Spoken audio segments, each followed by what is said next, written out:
would like to talk about TRiO Student Support Services note taking. Student Support Services is a Title IV TRiO program funded by the U.S. Department of Education. All services are free to qualified students. When we talk about the note taking process, there are three parts to that process. The three parts are observing, recording, and reviewing.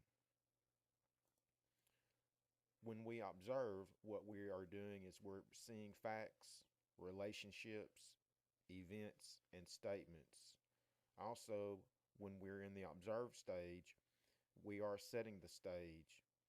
We are being focused in our class and we're watching for clues from the instructor.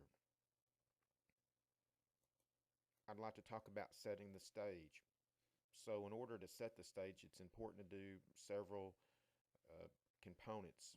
One component would be to complete outside assignments, so that if an instructor gives a reading assignment before a class, it's important for me as a student or you as a student to go ahead and complete that reading assignment or whatever assignment that may be assigned by the instructor. It's also important to bring the right materials to class, such as paper, pencils, whatever is required. If possible, you might want to sit in the front and in the center of the classroom so that you can be close to the instructor and to the energy that that instructor gives off. Generally, the further that we sit away from an instructor, the more distractions that can result and the further we are away from the energy that the instructor gives off. Also, it's important to conduct a short pre-class review of what the instructor is going to be talking about in the class, or what chapter he or she may be covering. If you can do that right before class, that you might find that helpful as well. Being focused in class, as a student in the classroom, sometimes our mind is going to wander. So when our mind wanders, it's important that we accept our wandering mind. So we may have to do this several times during a class session. Our mind may wander. We may need to pick our mind back up, bring it back to the class lecture. If it wanders, we bring it back. So just continue to bring it back to focusing on the instructor and what's going on. Really being with the instructor. So not focusing on what you did yesterday or what you're going to do after class, but just totally, completely focusing on the class and focusing on the instructor and the classroom experience, just being with the instructor. Also, it is important to participate in class activities. So if instructors ask a question, it's important that I as a student raise my hand and answer that question as best as I can, or whatever class activities the instructor desires for us to do as students, and it's important that we complete those class activities. It's also important that we relate the class to our goals, to our short-term goals, to our long-term goals. Every experience that we experience can help us to grow and develop, and the class and our class goals are no different from that. So just think about how the class can relate to your long-term or your short-term goals. And then it's also important that we think critically about what we hear. Watch for the clues. If an instructor repeats himself or herself, then that information more than likely is very important. Listen for introductory, concluding, and transition words and phrases, such as first of all, secondly, and then finally. Watch the board or the overhead projector, so that if an instructor writes information on the board or writes information on the overhead projector, if you don't have that in a PowerPoint or you haven't been given that material in a hard copy format or electronically, I would write that information down. Watch the instructor's eyes. The eyes can convey much information, such as, is the instructor excited? Is the instructor having a good day? Is the instructor having a bad day? Generally, if an instructor is excited about the material that he or she is presenting, then that material is important, and as a student, we will see it again. Highlight the obvious clues. So we look for clues. Also, notice the instructor's interest level. Uh, you can tell an instructor's interest level by their tone of voice, their pitch of voice, or, how their voice, are they talking quickly, are they talking slowly? That's important as well. Now I'd like to talk about record. And when we record, what we are doing is we are writing our observation down. So when we write our observation down, what we are doing is we are actually taking notes.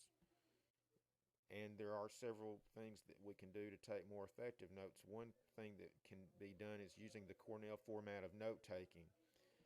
So on the Cornell format of note taking, you have your lined paper and you draw a line 1/2 inches from the left. And so on the right is the notes you would take in the class, and then you would review your notes. And when you take your notes in the class, you write your notes in paragraph form. Then when you go back not during the class, you look at the paragraphs and you're asking yourself one or two keywords that sum up that paragraph, and you're writing those one or two keywords in the left hand column.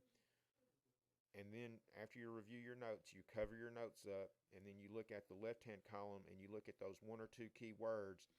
And if you can look at those one or two keywords, and then if you can recall your covered up notes, then you know your information very well. If you cannot do that, you need to go back and review your notes again until you can look at those one or two keywords and then recall what's in your notes. We also, as students, can create mind maps. A mind map is a graphical representation of information. We can write our notes in outline form. And I've already talked about the keywords and how you use those with the Cornell format of note taking. You can use pictures and diagrams. I've already talked about how it is important to write your notes in paragraph format, and I've talked about how to copy material from the board. You can also use a 3-ring binder, and you can also write your information on one side of a piece of paper. Oftentimes this is helpful because you can lay your papers on a desk and you can look at all your papers rather than having to flip them. You also may find 3x5 note cards helpful. You can write your information on 3x5 note cards. I'd like to further talk about the record process. If you do have your own thoughts, it's important to keep your own thoughts separate from the thoughts that the instructor has given. If you should get lost during the note-taking process, you can use an I am lost signal, and then after class or during the instructor's office hours, you can visit with the instructor and ask them what they were saying when you got lost. It is also important to label, number, and date all your notes. Each page of your notes. That way, if your notes should become disorganized, you can put your notes back together in the chronological way that you took your notes. If you use abbreviations, make sure that you keep the standard the same.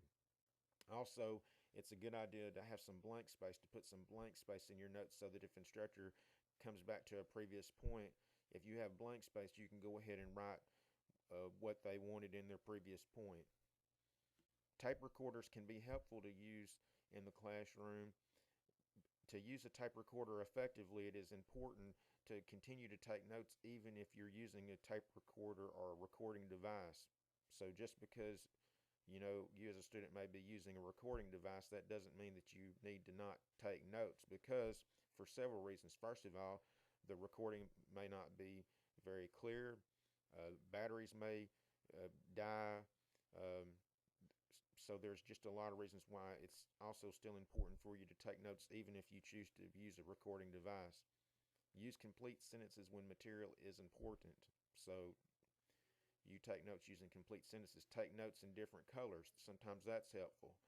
And then sometimes it's helpful to use graphic signals. It is also important. Now we're going to talk about the review process. And so the review process is important that you as a student review within 24 hours, because the more time that goes by, the less likely we are to recall the information that we didn't put in our notes. So this does help with the editing of notes. And so we edit our notes, we fill in keywords in the left-hand column. That's going back to the Cornell format of note-taking.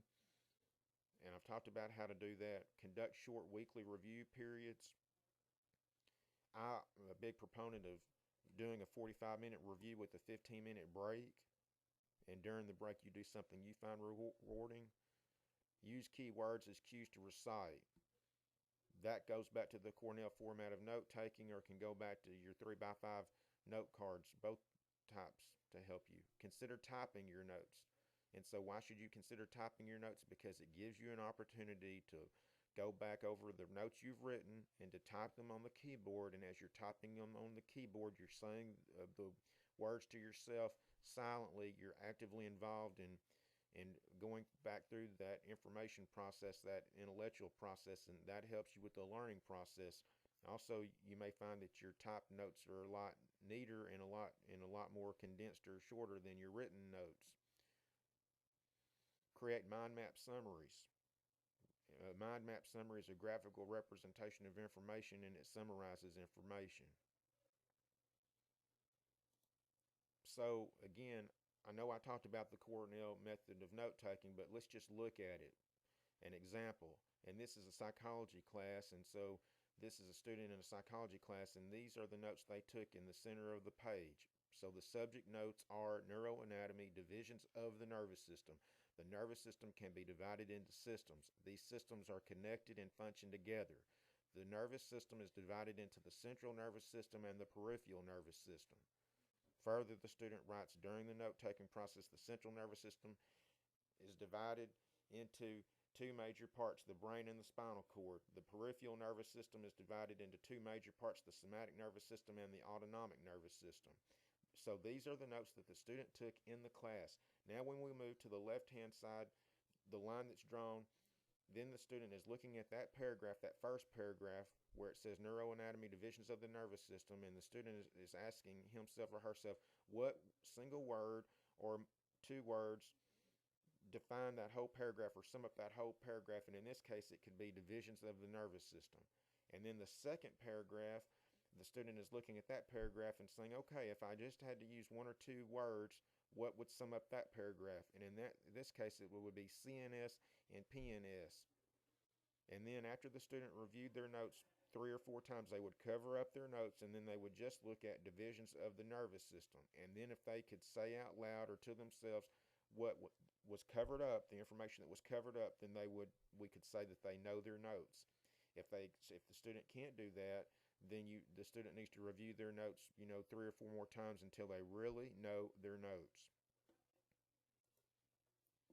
The mind map method, it's a visual representation to aid in memory retention. And so it's like a picture, a graph. And so here's another way to look at the central nervous system. So we looked at it with words, and now we're actually seeing a brain, and we're seeing a spinal cord, and we know that's the central nervous system. So that's another way to learn information. Graphic signals are time-saving symbols. So they're brackets, they're parentheses, information that belongs together, uh, explanation marks for very important information, greater than sign, less than sign, equal sign, an arrow pointing to in a direction can be helpful. A question mark can be lost. 2 question marks can be big trouble, clear up immediately. This is the end of the presentation. I hope you've enjoyed this presentation. Please feel free to stop by TRiO and visit with us. We'll be more than glad to help you.